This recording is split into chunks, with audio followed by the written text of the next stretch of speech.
दूसरा शमूएल अध्याय 6। पवित्र संदूक का यरूशलेम में पहुंचाया जाना। फिर दाऊद ने एक और बार इस्राएल में से सब बड़े वीरों को, जो 30,000 थे, इकट्ठा किया। तब दाऊद और जितने लोग उसके संग थे, वे सब उठकर यहूदा के बाले नामक स्थान से चले कि परमेश्वर का वह संदूक ले आए, जो करूबों पर विराजने वाले सेनाओं के यहोवा का कहलाता है।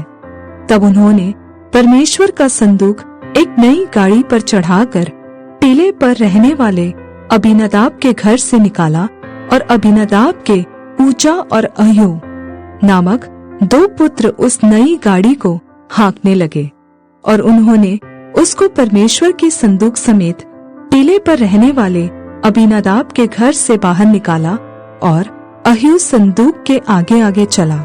दाऊद और इस्राएल का समस्त घराना यहोवा के आगे सनोवर की लकड़ी के बने हुए सब प्रकार के बाजे और वीणा, सारंगिया, डफ, डमरू, झांझ बजाते रहे।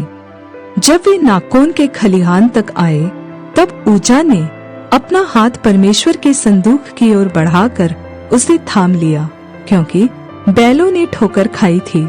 तब यहोवा का कोप ऊजा पर भड़क उठा, और परमेश्वर ने उसके दोष के कारण उसको वहां ऐसा मारा कि वह वहां परमेश्वर के संदूक के पास मर गया। तब दाऊद अप्रसन्न हुआ, इसलिए कि यहोवा ऊजा पर टूट पड़ा था, और उसने उस स्थान का नाम पेरेसुजा रखा।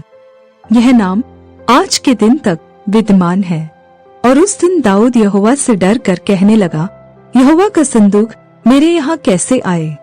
इसलिए दाऊद ने यहोवा के संदूक को अपने यहाँ दाऊदपुर में पहुँचाना न चाहा, परंतु गतवासी ओबेदेदोम के यहाँ पहुँचाया। यहोवा का संदूक गतवासी ओबेदेदोम के घर में 3 महीने रहा, और यहोवा ने ओबेदेदोम और उसके समस्त घराने को आशीष दी। तब दाऊद राजा को यह बताया गया कि यहोवा ने ओबेदेदोम के घराने पर और जो कुछ उसका है, उस पर भी परमेश्वर के संदूक के कारण आशीष दी है। तब दाऊद ने जाकर परमेश्वर के संदूक को ओबेदेदोम के घर से दाऊदपुर में आनंद के साथ पहुंचा दिया। जब यहोवा का संदूक उठाने वाले 6 कदम चल चुके, तब दाऊद ने एक बैल और एक पाला पोसा हुआ बछड़ा बलि कराया, और दाऊद सनी का एपोद कमर में कसे हुए यहोवा के सम्मुख तन मन से नाचता रहा।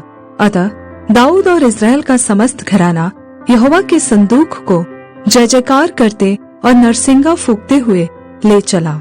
जब यहोवा का संदूक दाऊदपुर में आ रहा था, तब शाऊल की बेटी मीकल ने खिड़की में से झांक कर दाऊद राजा को यहोवा के सम्मुख नाचते कूदते देखा, और उसे मन ही मन तुच्छ जाना। और लोग यहोवा का संदूक भीतर ले आए और उसके स्थान में, अर्थात उस तंबू में रखा जो दाऊद ने उसके लिए खड़ा कराया था। और दाऊद ने यहोवा के सम्मुख होमबलि और मेलबलि चढ़ाए। जब दाऊद होमबलि और मेलबलि चढ़ा चुका, तब उसने सेनाओं के यहोवा के नाम से प्रजा को आशीर्वाद दिया। तब उसने समस्त प्रजा को, अर्थात क्या स्त्री क्या पुरुष, समस्त इस्राएली भीड़ के लोगों को 1-1 रोटी और 1-1 टुकड़ा मांस और किशमिश की 1-1 टिकिया बंटवा दी। तब प्रजा के सब लोग अपने अपने घर चले गए। तब दाऊद अपने घराने को आशीर्वाद देने के लिए लौटा, और शाऊल की बेटी मीकल दाऊद से मिलने को निकली और कहने लगी, आज इस्राएल का राजा जब अपना शरीर अपने कर्मचारियों की दासियों के सामने ऐसे उघाड़े हुए था, जैसा कोई निकम्मा अपना तन उघाड़े रहता है, तब क्या ही प्रतापी देख पड़ता था। दाऊद ने मीकल से कहा, यहोवा जिसने तेरे पिता और उसके समस्त घराने के बदले मुझको चुनकर अपनी प्रजा इस्राएल का प्रधान होने को ठहरा दिया है, उसके सम्मुख मैं ऐसा नाचा, और मैं यहोवा के सम्मुख इसी प्रकार नाचा करूंगा, और मैं इससे भी अधिक तुच्छ बनूंगा और अपनी दृष्टि में नीच ठहरूंगा। और जिन दासियों की तूने चर्चा की, वे भी मेरा आदरमान करेंगी। और शाऊल की बेटी मीकल के मरने के दिन तक कोई संतान न हुई।